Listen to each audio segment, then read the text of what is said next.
Good evening, प्यारे बच्चों. Welcome, a warm welcome to all of you on this beautiful channel of Unacademy NEET Live Daily. तो चलिए, we are live with equilibrium. कल तो नजर लग गई थी, तो टेक्निकल ग्लिच की वजह से या यूट्यूब की प्रॉब्लम की वजह से कल हम लोग लाइव नहीं आ पाए. तो सो सॉरी फॉर दैट.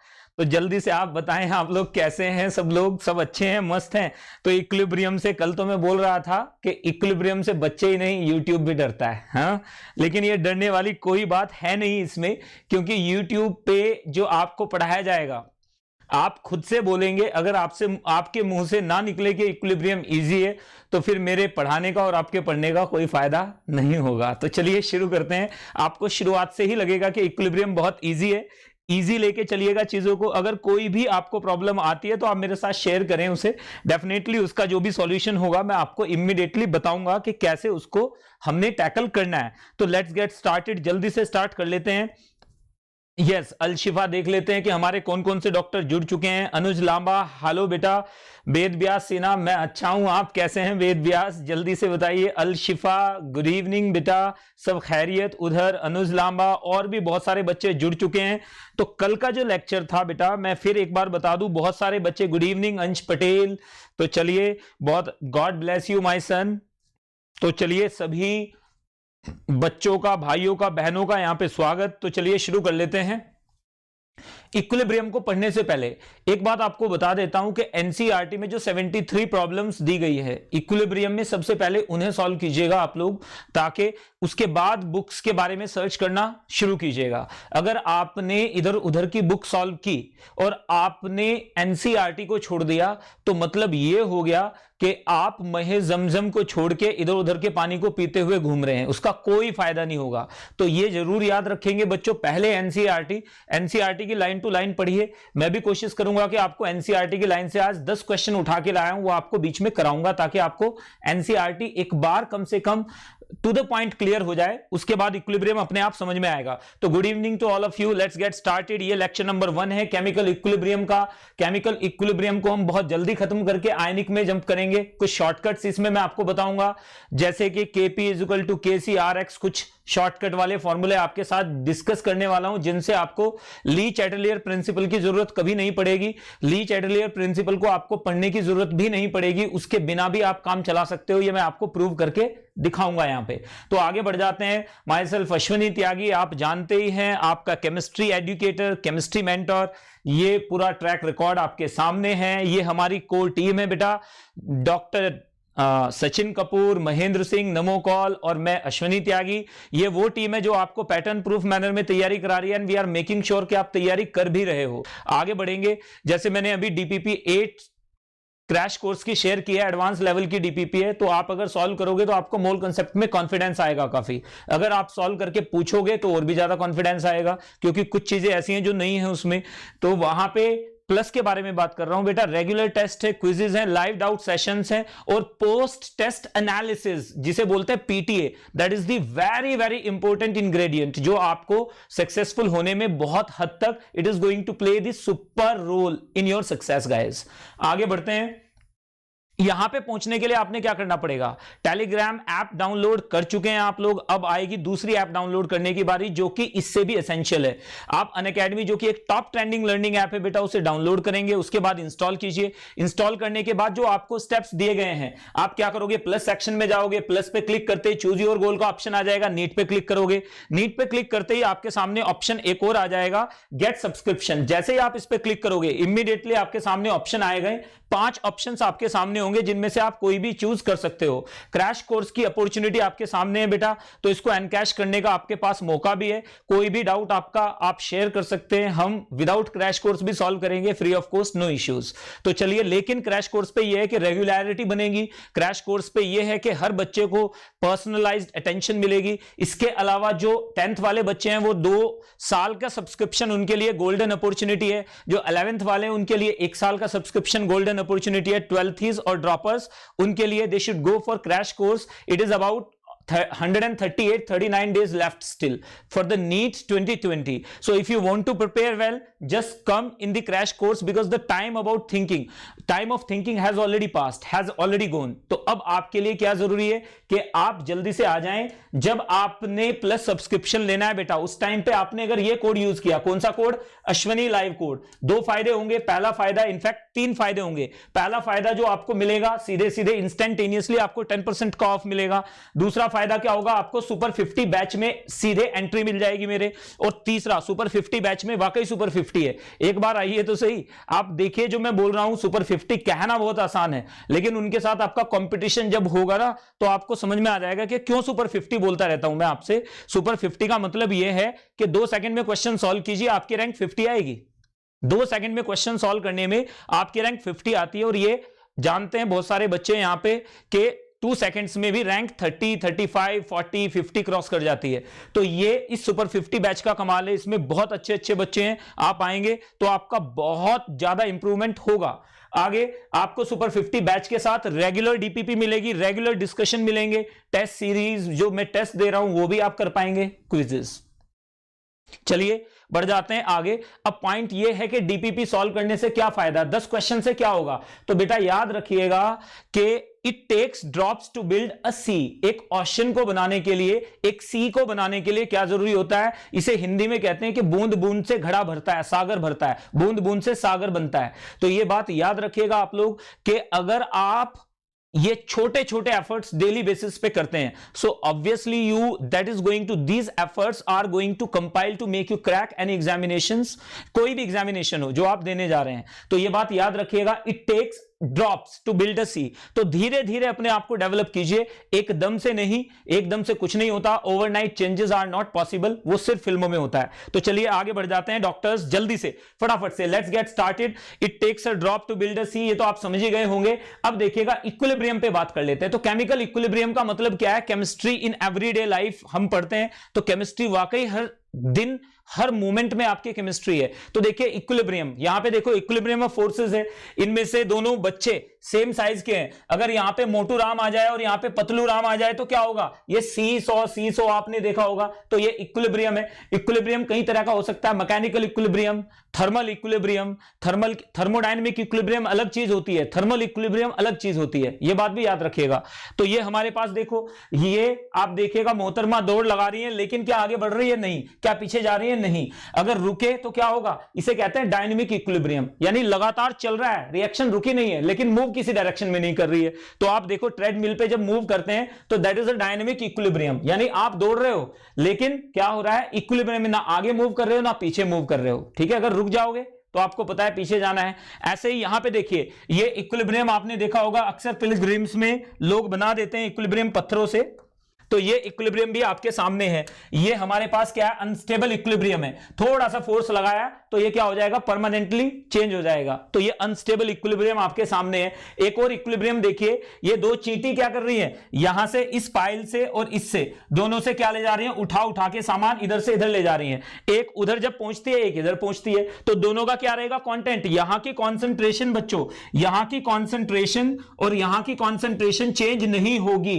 तो ये डायनेमिक इक्विलिब्रियम है, रुकेंगे नहीं, लगातार चल रहा है इक्विलिब्रियम. लेकिन क्या हो रहा है? एक ये इधर से उठा के उधर ले जाती है, उतने में ही एक उधर से उठा के इधर ले आती है. So that is equilibrium going on. So यानी ये डायनेमिक का मतलब क्या है? Reaction doesn't stop but it seems to be stopped. Reaction रुकी हुई नजर आती है लेकिन रुकती नहीं है. That is equilibrium. तो इक्विलिब्रियम डेली लाइफ में आपको कैसे दिखता है ये आप देख लीजिए, आपके सामने है. ये रहा, वो रहा, और ये एक सीसॉ जो आप खेलते हो, ये भी एक इक्विलिब्रियम है. यस. तो आगे बढ़ते हैं, लेट्स गेट स्टार्टेड. जल्दी से आगे बढ़ रहे हैं, बात करेंगे इक्विलिब्रियम के इंट्रोडक्शन की. देखो बिल्कुल सिंपल लेके चलिएगा. What is the equilibrium? The state of a process in which properties like temperature. याद रखिएगा, वो किसी भी प्रोसेस की स्टेट जहां पे जो मेजरेबल प्रॉपर्टीज है, जो मेजर कर सकते हैं, measurable properties of system like temperature. जैसे आपके सामने क्या है? Temperature, pressure, concentration etcetera. These become constant, यानी ये चेंज नहीं होती है, चेंज होना बंद कर देती हैं. तो उस स्टेट को क्या बोलते हैं? इक्विलिब्रियम बोलते हैं. चाहे वो केमिकल इक्विलिब्रियम हो, उसमें भी ये चेंज कांस्टेंट हो जाते हैं, और चाहे वो फिजिकल इक्विलिब्रियम हो, उसमें भी ये क्या हो जाते हैं? कांस्टेंट हो जाते हैं. देखिएगा कैसे. यहां पे देखो इक्विलिब्रियम का मतलब क्या होता है, इक्विलिब्रियम का मतलब क्या है बच्चों, equilibrium of forces, thermodynamic equilibrium आपने देखा होगा, दो बॉडीज को आपने पास में लाए T1 T2, टेंपरेचर क्या हो जाएगा, बराबर हो जाएगा, वो थर्मल इक्विलिब्रियम अटेन कर लेंगी। तो वैसे ही यहां पे देखिए इक्विलिब्रियम, मेनली हमारे पास इक्विलिब्रियम जब हम पढ़ते हैं तो आपके दिमाग में आता है क्या कि इक्विलिब्रियम में पहला कि ये फिजिकल इक्विलिब्रियम भी हो सकता है। फिजिकल इक्विलिब्रियम कौन कौन से हो सकते हैं, जैसे लिक्विड क्या हो जाए, लिक्विड किस में कन्वर्ट हो रहा हो, वेपर में कन्वर्ट हो रहा हो, जैसे दूसरा सॉलिड किस में कन्वर्ट हो रहा हो, लिक्विड में कन्वर्ट हो रहा हो, तीसरा सॉलिड सीधे किस में कन्वर्ट हो रहा हो, वेपर में कन्वर्ट हो रहा हो, यानी ये फिजिकल इक्विलिब्रियम भी हो सकते हैं। अब इधर देखिएगा मैकेनिकल इक्विलिब्रियम, मैकेनिकल इक्विलिब्रियम अभी आपको दिखाया मैकेनिकल इक्विलिब्रियम का एग्जांपल, यानी आप इक्विलिब्रियम ऑफ फोर्सेस पढ़ते हो ना, जब net force acting on a body is zero, यानी sigma F is equal to zero, तो उसे क्या बोलते हो, इक्विलिब्रियम, इक्विलिब्रियम ऑफ फोर्सेस। तो यहां पे आ जाइए थर्मल इक्विलिब्रियम, दो बॉडीज में क्या है बच्चों, दो बॉडीज में टेंपरेचर डिफरेंस क्या हो गया, ये भी और ये भी, यहां से देखिएगा हीट एक्सचेंज हो रही है, ये मैं बता चुका हूं, दोनों क्या आ गई, सेम टेंपरेचर पे आ गई, थर्मल इक्विलिब्रियम।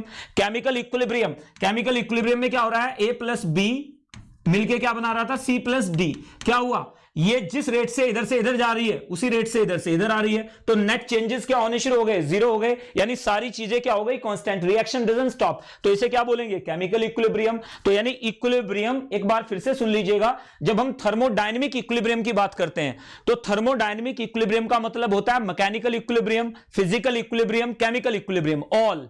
जब हम बात करते हैं थर्मल इक्विलिब्रियम की तो सिर्फ टेंपरेचर की बात करते हैं, कंफ्यूज नहीं करना है, thermodynamic equilibrium and thermal equilibrium, these two are different things.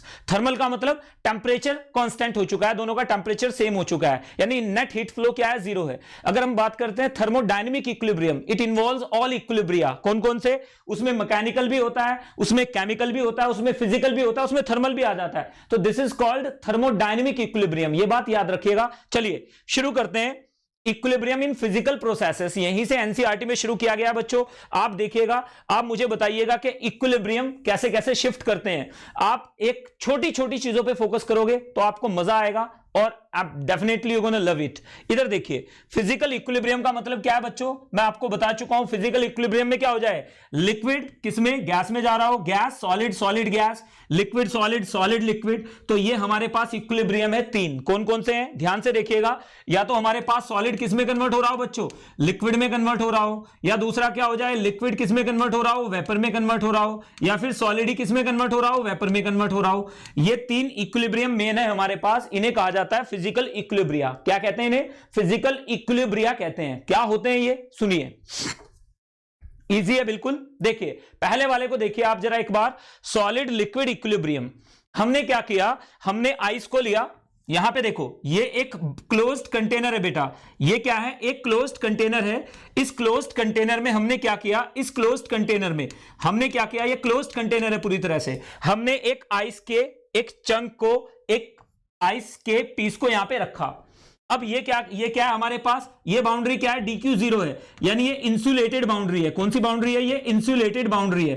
थोड़ी देर के बाद क्या होगा, लिक्विड और सॉलिड में इक्विलिब्रियम बन जाएगा। थोड़ी देर के बाद क्या होगा, लिक्विड और सॉलिड में क्या हो जाएगा, इक्विलिब्रियम बन जाएगा, लिक्विड और सॉलिड।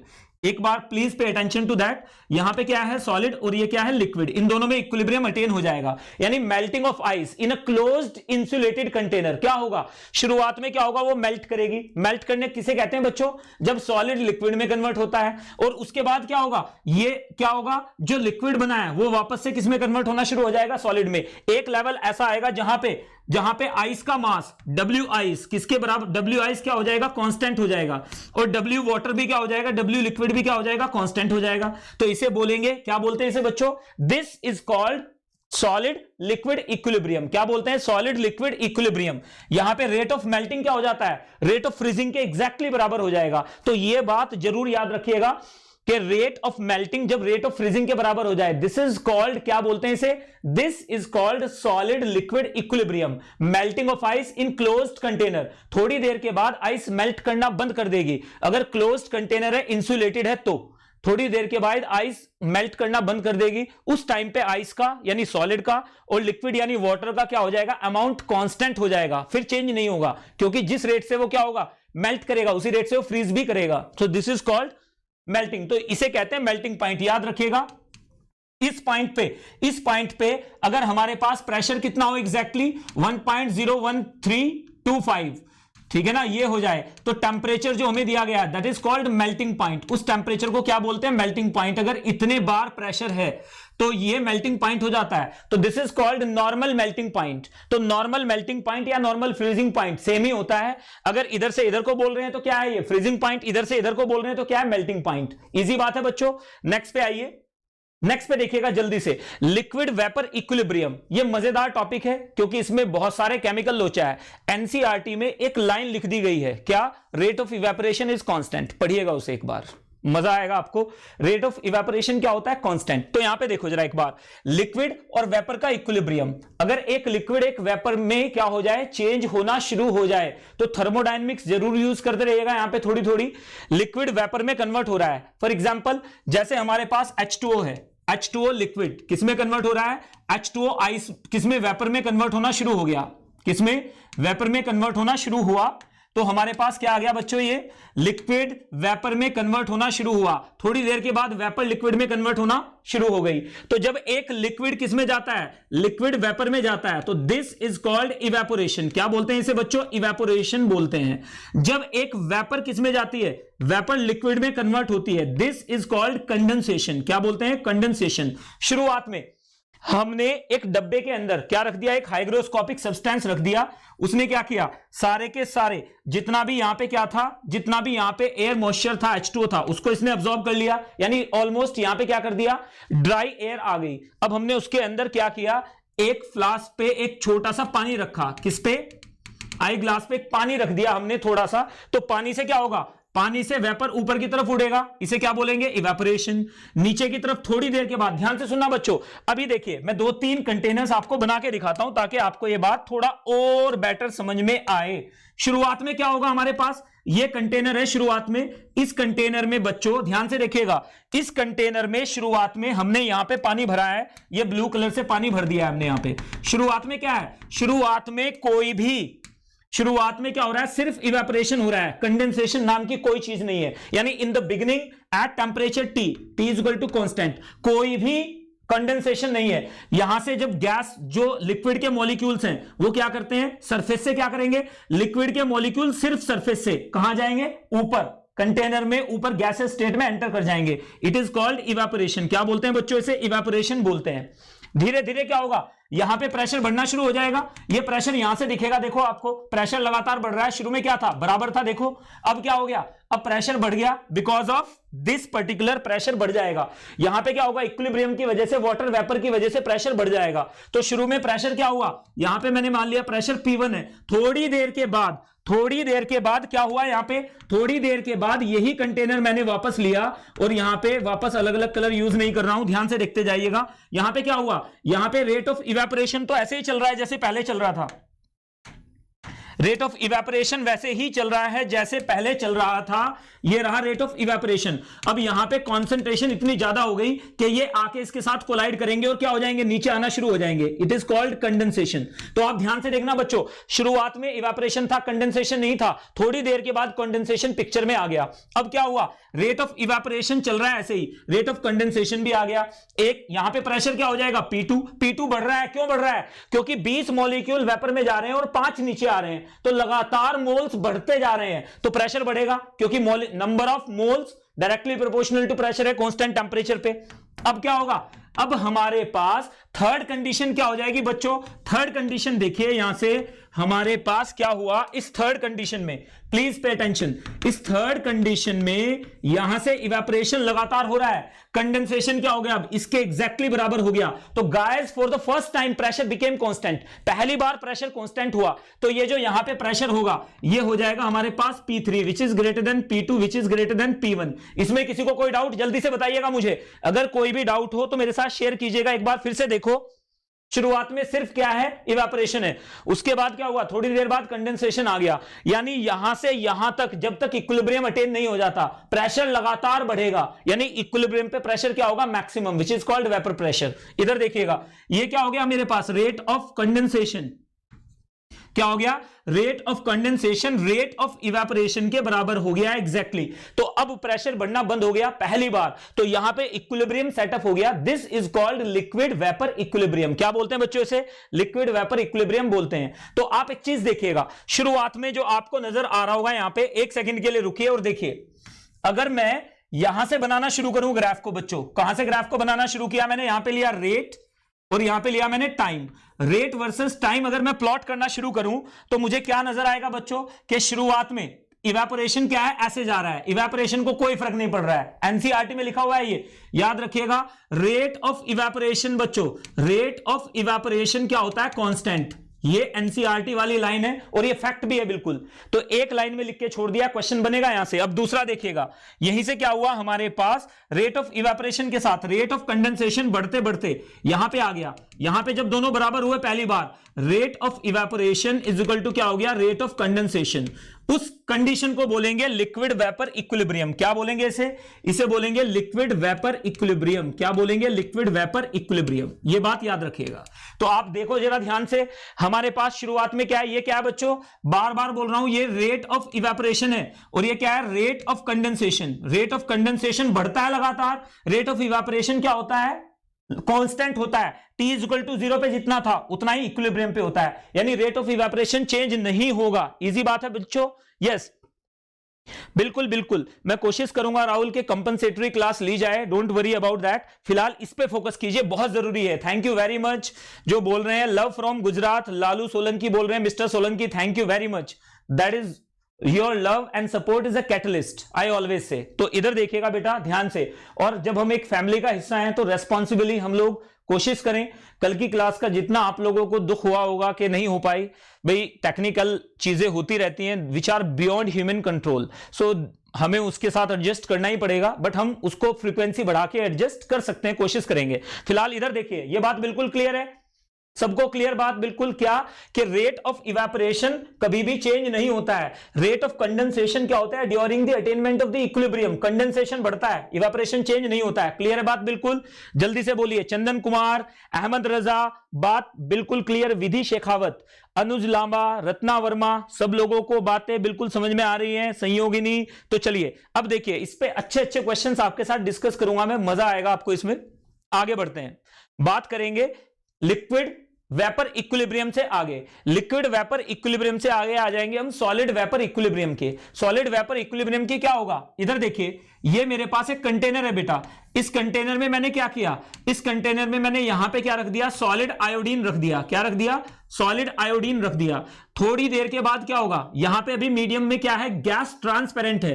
थोड़ी देर के बाद हालत ये होगी कि यहां पे क्या हो जाएगा, यहां पे पूरा का पूरा ये जो है ये तो टूट जाएगा ऐसे, और ये पूरा का पूरा कंटेनर में क्या हो जाएगा, यहां पे वॉयलेट वेपर्स, क्या वॉयलेट वेपर्स भर जाएंगी हीट करने पे। So this is iodine equilibrium. Iodine equilibrium को जज किया जा सकता है कैसे, आयोडीन सॉलिड, शुरुआत में क्या है, आयोडीन सॉलिड है, और हमने धीरे धीरे क्या होगा, आयोडीन गैस में कन्वर्ट होना शुरू हुआ, वेपर में कन्वर्ट होना शुरू हुआ, सब्लिमेट हो गया, सीधे सीधे स्किप कर जाना कहते हैं सब्लिमेशन। जब एक फिजिकल स्टेट को जंप मार दे, दैट इज सब्लिमेशन। चाहे सॉलिड से गैस बन जाए, चाहे गैस से सॉलिड बन जाए, उसे सब्लिमेशन ही बोलते हैं। तो याद रखना है, सॉलिड से हमारे पास गैस बना, शुरुआत में यहां पे क्या था, कलरलेस था, धीरे धीरे क्या हुआ, वॉयलेट कलर की वेपर भरना शुरू हो गई। एक लेवल के बाद उनका कलर क्या हो जाता है, फिक्स हो जाता है, यूनिफॉर्म हो जाता है, चेंज नहीं होता, उसे कहते हैं हम लोग सॉलिड वेपर इक्विलिब्रियम, यानी इक्विलिब्रियम अटेन हो चुका है। अब कलर चेंज नहीं होगा, टेंपरेचर पहले ही कांस्टेंट है, प्रेशर कांस्टेंट हो चुका होगा, कॉन्सेंट्रेशन कांस्टेंट हो जाएगी, दैट इज इक्विलिब्रियम, उसे इक्विलिब्रियम कहते हैं। तो देखिएगा जरा ध्यान से, सबसे पहला आयोडीन सॉलिड किसमें कन्वर्ट हो जाए, आयोडीन वेपर में। किस कलर की होती है ये बच्चों, याद रखिएगा, it is of violet colour. किस कलर की होती है ये, वॉयलेट कलर की होती है। नेक्स्ट में आ जाइए, कैम्फर। कैम्फर सॉलिड किसमें कन्वर्ट हो जाए, कैम्फर वेपर में। तो ये अनदर इक्विलिब्रियम, फिजिकल इक्विलिब्रियम जो सॉलिड का गैस के साथ है। तीसरा NH4Cl, आपने देखा होगा, ये तो बहुत कॉमन है, लैब में इजीली अवेलेबल है। घटिया किस्म का क्या होता है, ये घटिया किस्म का क्या है, एक्सपेरिमेंट है, सब लोग कर सकते हैं, सस्ता भी है, अच्छा भी है। तो यहां पे देखिएगा NH4Cl, ये वेपर में कन्वर्ट हो जाता है, और यहां पे क्या हो जाती है NH4Cl, ये व्हाइट फ्यूम्स क्या हो जाती है, ये व्हाइट फ्यूम्स भर जाती हैं। तो व्हाइट फ्यूम्स यहां पे आ जाती हैं बेटा किसकी, NH4Cl की। व्हाइट फ्यूम्स याद रखिएगा ये क्या है बच्चों, व्हाइट फ्यूम्स। तो ये व्हाइट फ्यूम्स ऑफ NH4Cl ये भर जाती है कंटेनर के अंदर, पता चल जाता है कि इक्विलिब्रियम अटेन हो चुका है। तो ये हमारे पास 3 इक्विलिब्रियम है, कौन से हैं, सॉलिड वेपर इक्विलिब्रियम। तो फिजिकल इक्विलिब्रियम का मतलब क्या हुआ बच्चों, फिजिकल इक्विलिब्रियम का मतलब अब तक आपने क्या फिगर आउट किया, what do we mean by physical equilibrium, जब कोई भी केमिकल बॉन्ड ना टूट रहा हो, सिर्फ क्या हो रहा हो, फिजिकल स्टेट चेंज हो रही हो। दोबारा से सुन लीजिए, जब कोई भी केमिकल बॉन्ड ना टूट रहा हो, सिर्फ क्या हो रही हो, फिजिकल स्टेट चेंज हो रही हो, that is called physical equilibrium.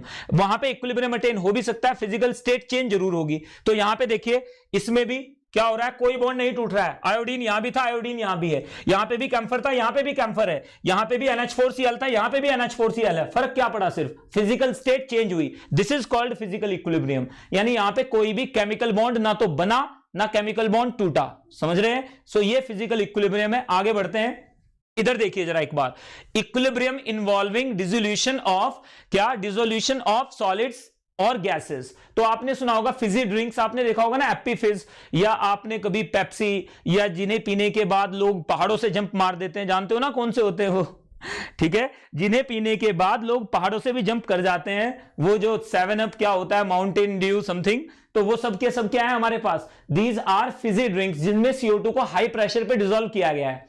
High pressure पे CO2 को डिसॉल्व तो कर दिया, तो CO2 इक्विलिब्रियम में है। जैसे ही आपने उसका ढक्कन खोला, इमीडिएटली क्या होगा, कैप को एकदम से कैप ऑफ करते ही क्या होगा, इमीडिएटली बाहर का प्रेशर क्या हो जाएगा, कम है। तो इक्विलिब्रियम नया अटेन होगा, नए इक्विलिब्रियम को अटेन करने के लिए कुछ गैस बाहर आ जाएगी। तो आपने देखा होगा कि गैस फिजेस आउट, इमीडिएटली गैस बाहर की तरफ निकल आती है। सो ये क्या है हमारे पास, इधर देखिए शुगर का एक बेहतरीन एग्जांपल आपको देता हूं मैं शुगर का।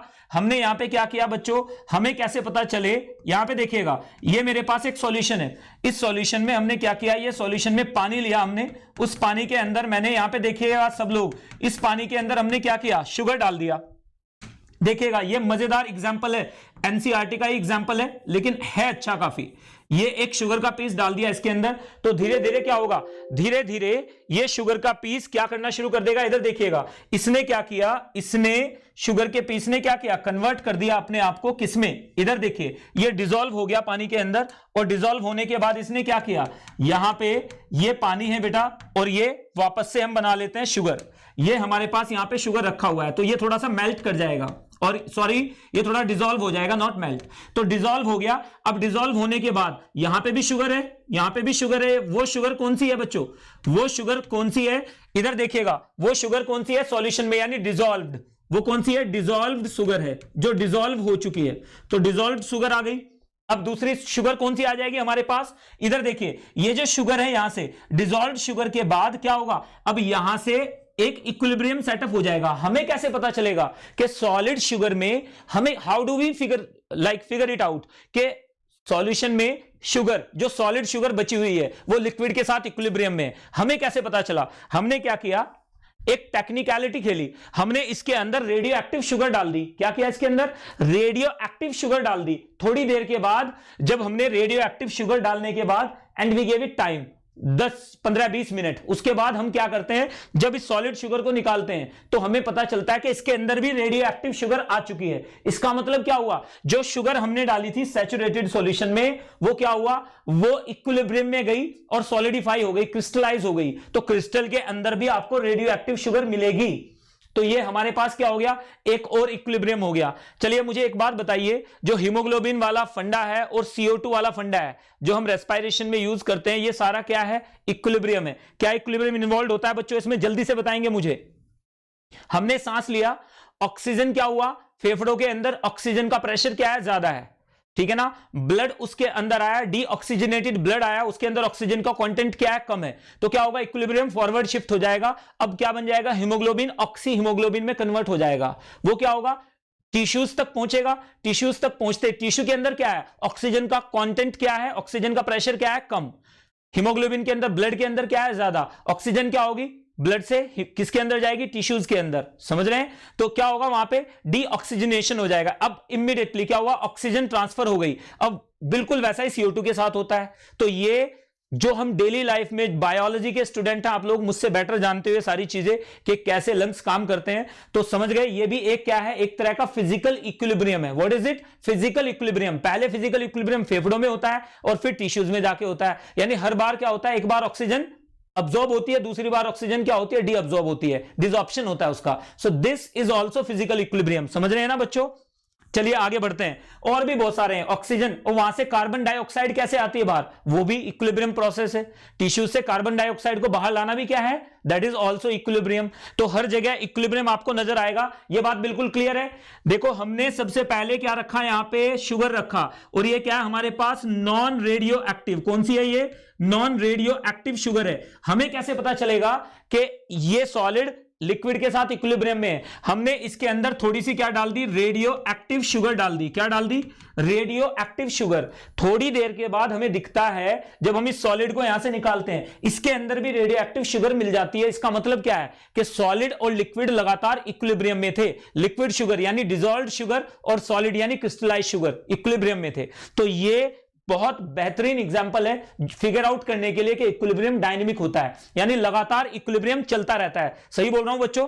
आगे देखिए, फील कीजिए इन चीजों को। यहां पे देखो हमारे पास प्रेसिपिटेशन, डिसॉल्व्ड सॉलिड और अनडिसॉल्व्ड सैचुरेटेड सॉल्यूशन में, उनके बीच में इक्विलिब्रियम यहां पे दिखाया गया आपको। एक और देखिएगा, यहां पे लिक्विड के अंदर हमने सॉलिड डाला तो सॉलिड लिक्विड इक्विलिब्रियम बन जाता है। सॉलिड गैस इक्विलिब्रियम भी होता है, लिक्विड गैस इक्विलिब्रियम भी होता है, not solid gas, liquid gas. तो इधर देखिए गैसेस इन लिक्विड्स, सबसे पहला एग्जांपल आप देखिएगा, सॉफ्ट ड्रिंक्स के अंदर क्या होता है, सॉलिड CO2 गैस। ये गैस क्या हुआ, सॉल्यूशन के अंदर क्या कर दिया हमने, हाई प्रेशर लगा के, क्या किया, हाई प्रेशर लगा के डिसॉल्व कर दिया। तो ये बात याद रखिएगा बच्चों कि mass of gas dissolved is directly proportional to pressure of CO2। This is called Henry's law. क्या बोलते हैं इसे बच्चों? हेनरीज लॉ बोलते हैं। ये आएगा बाद में, आपको पढ़ाया जाएगा हेनरीज लॉ। तो हेनरीज लॉ क्या कहता है कि the pressure of the amount of gas dissolved in a liquid is directly proportional to pressure of the gas above liquid surface। तो यहां पे देखो हमने यहां पे पिस्टन लिया है, ऊपर यहां पे गैस है बच्चों, ऊपर क्या है, यहां पे गैस है। हमने क्या किया, पिस्टन को नीचे की तरफ पुश किया तो गैस क्या होगी, डिसॉल्व हो जाएगी और सॉल्यूशन में, अब गैस क्या होगी, सॉल्यूशन में भी होगी और यहां भी होगी, एक इक्विलिब्रियम बन जाएगा। कौन सा इक्विलिब्रियम बन जाएगा बच्चों? इधर देखिएगा, H2O। आप लोगों के लिए ये ब्लड में भी मिलता है इक्विलिब्रियम, आप जानते हो अच्छे से। कौन सा इक्विलिब्रियम है ब्लड में? ये वाला इक्विलिब्रियम ब्लड में भी आपको देखने को मिलता है। कौन सा? H2O प्लस CO2 मिलके क्या बन जाता है बच्चों, यहां से बन जाता है HCO3 माइनस प्लस H। जानते हो ना कौन सा इक्विलिब्रियम होता है, H2O प्लस CO2, ठीक है ना, H2CO3। तो यहां पे क्या हो जाता है, HCO3 minus plus H plus, ठीक है ना। तो यही इक्विलिब्रियम क्या होता है, ब्लड के अंदर भी होता है। This equilibrium exists in blood. तो बाइकार्बोनेट आयंस जानते हो CO2 की एब्जॉर्प्शन में ऐसे ही एडजस्ट करते हैं। ये रिएक्शन पूछी जा सकती है। आगे बढ़िए, general characteristics of physical equilibria, थोड़ा फास्ट चलेंगे, पढ़िए। पहले इक्विलिब्रियम में सबसे पहली कंडीशन क्या है, इक्विलिब्रियम को सिर्फ क्लोज्ड कंटेनर में ही आप अटेन कर सकते हो। अगर ओपन कंटेनर है तो इक्विलिब्रियम अटेन करने का सवाल ही नहीं उठता। अभी जनरल डिस्कशन है, धीरे धीरे एप्लीकेटिव पार्ट की तरफ आ रहे हैं हम लोग। तो इधर देखिएगा, closed system, no exchange of matter must be allowed, तभी इक्विलिब्रियम अटेन हो सकता है। दूसरी देखिए यहां पे, दूसरी चीज बच्चों, irrespective of the side starting side dynamic in nature, यानी इक्विलिब्रियम इस बात पे डिपेंड नहीं करता। कई बार बच्चे गलत पढ़ लेते हैं। क्या पढ़ लेते हैं, यहां पे देखिएगा ध्यान से, आप बताइएगा मुझे, आप जल्दी से, मैं देखना चाहता हूं एक क्वेश्चन, गाइस बी रेडी। यहां पे मैंने क्या लिया है, रेट, और यहां पे मैंने क्या लिया है, टाइम, रेट और टाइम। अब मैं अलग अलग कलर से बना रहा हूं, मुझे कमेंट सेक्शन में बताइएगा। ये हमारे पास रेट हुआ ऐसे, और ये रेट हुआ हमारे पास, ब्लू से बना रहा हूं, एक रेट हुआ ये वाला, दोनों बराबर हो गए, इक्विलिब्रियम अटेन हो गया। तो ये हमारे पास क्या है, R, मैंने मान लिया ये क्या है, R1, और ये क्या है मेरे पास, R2, ये मैंने मान लिया R2 है। तो आप मुझे ये बताइए बैकवर्ड रिएक्शन का रेट कौन सा है इसमें, और फॉरवर्ड रिएक्शन का रेट कौन सा है, R1 और R2। आप मुझे बस लिख के बताएंगे कि R1 बैकवर्ड रिएक्शन का रेट है या R2 बैकवर्ड रिएक्शन का रेट है, फटाफट से बताएं। यस गाइस, मैं देखना चाहता हूं कि आप लोग इन चीजों को फील कर पा रहे हो या सिर्फ सरफेशियली पढ़ के निकल जा रहे हो। जल्दी से बताइए फटाफट से। यस यस यस, थर्मोडायनेमिक्स के बेटा नोट्स अगर अपडेट नहीं हुए तो हम नोट्स अपडेट करवा देंगे। अभी मैंने आपको बताया कि कुछ टेक्निकल इश्यूज की वजह से नोट्स अपडेट नहीं हो पाए थे। तो जल्दी से आप, नेहा बेटा आपने आंसर दे दिया है, नेहा ने। सना अंसारी बताइए रेट ऑफ बैकवर्ड रिएक्शन कौन सा है यहां पे और रेट ऑफ फॉरवर्ड रिएक्शन कौन सा है। तो आप लिखेंगे कि बैकवर्ड R1 फॉरवर्ड R2 या फॉरवर्ड R1 बैकवर्ड R2, आप जरूर लिखें। तो बताइए जल्दी से। तो यहां पे R2 लिख रहे हैं, सुरभि तिवारी ने लिख दिया R2 बैकवर्ड रिएक्शन रेट। तो बस यही बताना चाहता था आपको मैं कि अभी आप कुछ नहीं बोल सकते हो। ध्यान से सुनिएगा, अगर आपने ये बोल दिया, यहां पे याद रखिएगा बच्चों, अब इधर देखिएगा, अगर हमारे पास क्या है, मैं एक क्वेश्चन आपको यहीं से देने की कोशिश कर रहा हूं, शायद आप लोगों को समझ में आ जाए कि अंदर तक घुस के पढ़ना पड़ेगा इसे। अगर मैं यहां पे एक ऑप्शन आपको दे दूं कि R1 इज इक्वल टू क्या है हमारे पास, रेट ऑफ बैकवर्ड रिएक्शन, क्या है, बैकवर्ड रिएक्शन, बैकवर्ड रिएक्शन, और क्या आ जाए B, R1 is a rate of forward reaction, forward reaction, और हमारे पास C क्या है, R2 is a rate of backward reaction, back reaction, और हमारे पास D क्या आ जाए, R2 is a rate of forward reaction, forward reaction। तो बच्चों याद रखिएगा, यहां पे चारों सही स्टेटमेंट हैं, एट अ टाइम 2 सही होंगे, एट अ टाइम 2 सही होंगे, लेकिन ये चारों सही हैं स्टेटमेंट। ये मजेदार बात है, देखो ध्यान से, अब आपको ये बात समझ में आएगी कि मैंने रिएक्शन ली है A चेंजिंग इनटू B। अब देखिएगा, अब आपको यह बात सुरभि क्लियर हो जाएगी बेटे कि आपने जो आंसर दिया वो गलत था। तो यहां पे याद रखिएगा R1 फॉरवर्ड नहीं है, R1 बैकवर्ड भी हो सकता है और R2 फॉरवर्ड भी हो सकता है। तो ये बिल्कुल गलत बात है जो आप बोल रहे हो कि R1 फॉरवर्ड है और R2 बैकवर्ड है। रट्टा नहीं लगाना है यहां पे। केमिकल इक्विलिब्रियम का पहला सबक आप सीख लीजिए, अभी से पढ़ाना शुरू नहीं किया है, अभी सिर्फ एनसीईआरटी के पहले 4 पेजेस पढ़ा रहा हूं आपको। तो इधर देखिए जरा एक बार, फिजिकल इक्विलिब्रियम एनसीईआरटी में पहले 4 पेजेस में है सिर्फ। तो यहां पे देखिए, अगर मैं इधर से इधर जा रहा हूं, अगर मैंने रिएक्शन क्या की, बच्चों ध्यान से सुनना, पहला केस, अगर मैंने क्या किया, अगर मेरे पास मोल्स ऑफ ए, अगर मैंने रिएक्शन ऐसे शुरू की A0 और ये 0, तो क्या हो जाएगा मेरे पास, अगर ये रिएक्शन शुरू कर रहा हूं तो रेट क्या हो जाएगा, R1 मेरे पास हो जाएगा फॉरवर्ड रिएक्शन रेट, क्या हो जाएगा, फॉरवर्ड रिएक्शन, और R2 क्या हो जाएगा मेरे पास, बैकवर्ड रिएक्शन रेट, क्या आ जाएगा, बैकवर्ड रिएक्शन रेट। अगर मैंने दूसरी कंडीशन ले ली बच्चों यहीं पे, A changing into B, condition ध्यान से देखिएगा, A चेंजिंग इनटू B, और मैंने यहां पे B के मोल्स ले लिए, मैंने मान लिया X और A के 0 हैं, तो हमने B से शुरू किया इस बार इक्विलिब्रियम, A से शुरू नहीं किया इक्विलिब्रियम। तो अब क्या होगा मेरे पास, उल्टा हो जाएगा, R1 क्या हो जाएगा मेरे पास, बैकवर्ड रिएक्शन रेट, R1 क्या हो जाएगा, बैकवर्ड रिएक्शन रेट हो जाएगा। कौन सा हो जाएगा ये, बैकवर्ड रिएक्शन रेट, ठीक है ना, और R2 क्या हो जाएगा मेरे पास, फॉरवर्ड रिएक्शन रेट हो जाएगा। यानी इधर से इधर, ये बात याद रखिएगा, लेफ्ट टू राइट बोलते हैं फॉरवर्ड, राइट टू लेफ्ट बोलते हैं बैकवर्ड। तो आप बात समझ गए होंगे। तो ये केमिकल लोचा था, पल्ले पड़ी बात या नहीं, जल्दी से बोलिए। यस गाइस, यानी रिएक्शन किधर से स्टार्ट की है इस बात पे डिपेंड करेगा कि रेट कौन सा घटेगा कौन सा बढ़ेगा। तो इधर देखो, अगर मैंने ए से स्टार्ट किया रिएक्शन तो ये बात सही है, R1 क्या हो जाएगा, फॉरवर्ड। अगर मैंने बी से स्टार्ट किया रिएक्शन तो R1 क्या हो जाएगा, बैकवर्ड रिएक्शन रेट हो जाएगा, क्योंकि बैकवर्ड रिएक्शन का रेट अब घटेगा, फॉरवर्ड का बढ़ेगा। समझ रहे हैं या नहीं, जल्दी से बोलिए बच्चों कि आपको बात समझ में आ गई। हरप्रीत दोबारा से बता देता हूं, इधर देखिए, अरे भाई मेरे पास एक रिएक्शन हो रही है बेटा, A changing into B, A changing into B, ये रिएक्शन हो रही है मेरे पास। अब मैंने 2 कंडीशन में इस रिएक्शन को लिया, A changing into B, A changing into B। अब मैं 2 तरीके से इक्विलिब्रियम को अटेन कर सकता हूं। पहला इक्विलिब्रियम का अटेनमेंट क्या हो सकता है कि मैं A के मोल्स ले लूं, A मान लिया मैंने, B के मैंने क्या मान लिया, 0, तो जो भी कॉन्सेंट्रेशन होगी A की घटेगी, B की बढ़ेगी।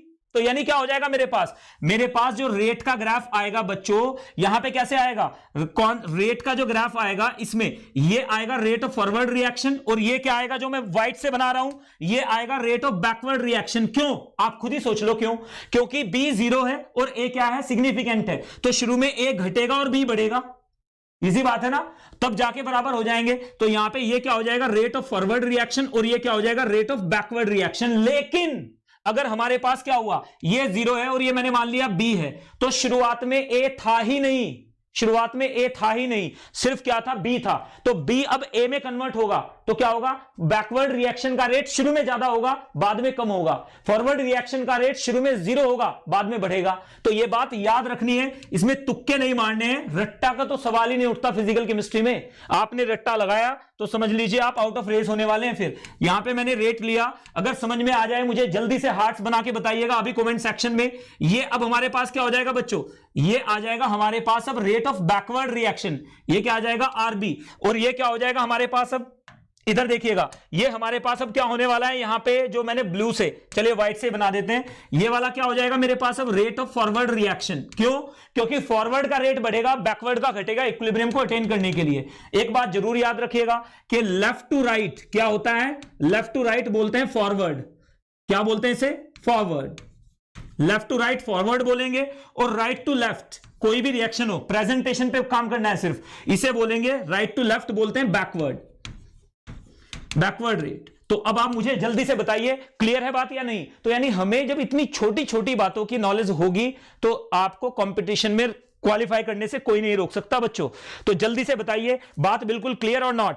Thank you very much. तो ये बहुत सिंपल केस है। यस, तो बिल्कुल ये बात बहुत जरूरी है, यही बताना चाह रहा हूं कि जब तक आपको ये ना दिया जाए कि रिएक्शन किसने स्टार्ट की है, क्वेश्चन वेग टाइप का हो जाएगा कि कौन सा फॉरवर्ड रेट है कौन सा बैकवर्ड रेट है, यही बताना चाह रहा हूं आपको मैं। अगर आपको एक ग्राफ देके पूछ लिया जाए कि बताइए फॉरवर्ड रिएक्शन रेट कौन सा है और बैकवर्ड कौन सा है, तो आप दोनों लगाओगे कि ए फॉरवर्ड, जो घट रहा है वो फॉरवर्ड भी हो सकता है और जो घट रहा है वो बैकवर्ड भी हो सकता है, डिपेंडिंग अपॉन कंडीशन। समझ गए ना। तो चलिए thank you very much guys, जल्दी से आगे बढ़ेंगे। तो ये देखो, ये छोटी छोटी चीजें हैं जो आपको कंपटीशन में दूसरों से माइल्स आगे लेके जाएंगी। तो ये चीजें आपने दिमाग में रखनी है। चलिए आगे बढ़ते हैं फटाफट से। क्लियर है बिल्कुल सबको? यस, क्लियर ना बेटे। तो चलो थैंक यू वेरी मच। तो देखो अभी तक हम क्या पढ़ते आए हैं कि जो घट रहा है वो बैक फॉरवर्ड है, जो बढ़ रहा है वो बैकवर्ड है। ये तो वही बात हो गई कि बस रट लिया हमने। हमें कॉन्सेप्चुअल पता होना चाहिए कि घट भी सकता है फॉरवर्ड रेट, बढ़ भी सकता है। हमें यह पता चलना चाहिए, we should atleast know where the reaction we started from. हमने रिएक्शन को कहां से स्टार्ट किया, जब तक हमें मालूम नहीं है आप कमेंट नहीं कर सकते। समझ गए ना। तो चलिए आगे बढ़ेंगे, नेक्स्ट पे आएंगे, बात करेंगे जल्दी से। ये टेम्परेरी फाइल है, स्क्रीनशॉट बच्चों। मेरी क्लास के स्क्रीनशॉट वैसे भी आपके मोबाइल में, आपके टैब्स में बहुत ज्यादा है, तो एक और ऐड कर लीजिए उसमें जल्दी से। गिनती आज सेंचुरी मार देते हैं फटाफट।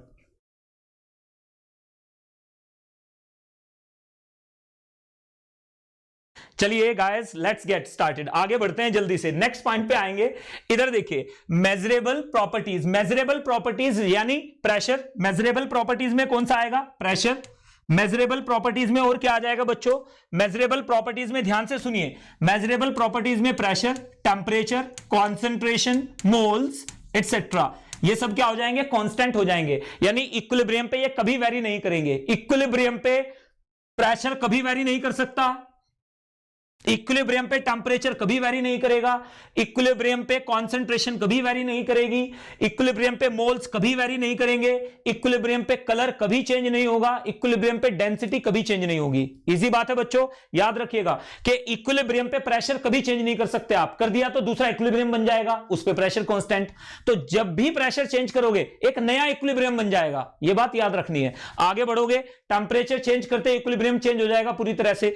ऐसे ही कॉन्सेंट्रेशन कांस्टेंट होगी इक्विलिब्रियम पे, अगर आपने चेंज कर दिया तो नया इक्विलिब्रियम बनेगा। फिर वही पढ़ेंगे हम ली चैटलियर प्रिंसिपल में। आगे आ जाते हैं, मोल्स चेंज नहीं कर सकते आप। ऐसे ही आप कलर कांस्टेंट हो जाएगा, कलर फिक्स हो जाएगा, यूनिफॉर्म हो जाएगा, जो भी होगा। अब नेक्स्ट पे आ जाते हैं, याद रखना है at constant temperature, at constant temperature concentration is also constant. Concentration क्या हो जाएगी, कांस्टेंट हो जाएगी। और एक बात बहुत इंपॉर्टेंट है बच्चों, क्या, extent of the reaction. Extent of the reaction can be measured by, बहुत इंपॉर्टेंट बात बताने जा रहा हूं, please pay attention. Extent of the reaction is measured by the concentration at equilibrium. कैसे, इधर देखिए, तीन तरह के इक्विलिब्रियम होंगे बच्चों। कौन कौन से, तीन तरह के इक्विलिब्रियम होंगे। ए चेंजिंग इनटू बी, बच्चों please pay attention. A changing into B, तीन कंडीशन लग जाएंगे यहां पे। पहली कंडीशन क्या हो सकती है बच्चों कि एट इक्विलिब्रियम क्या हो जाए, at equilibrium concentration of B is much much much much in fact मगर much greater than concentration of A.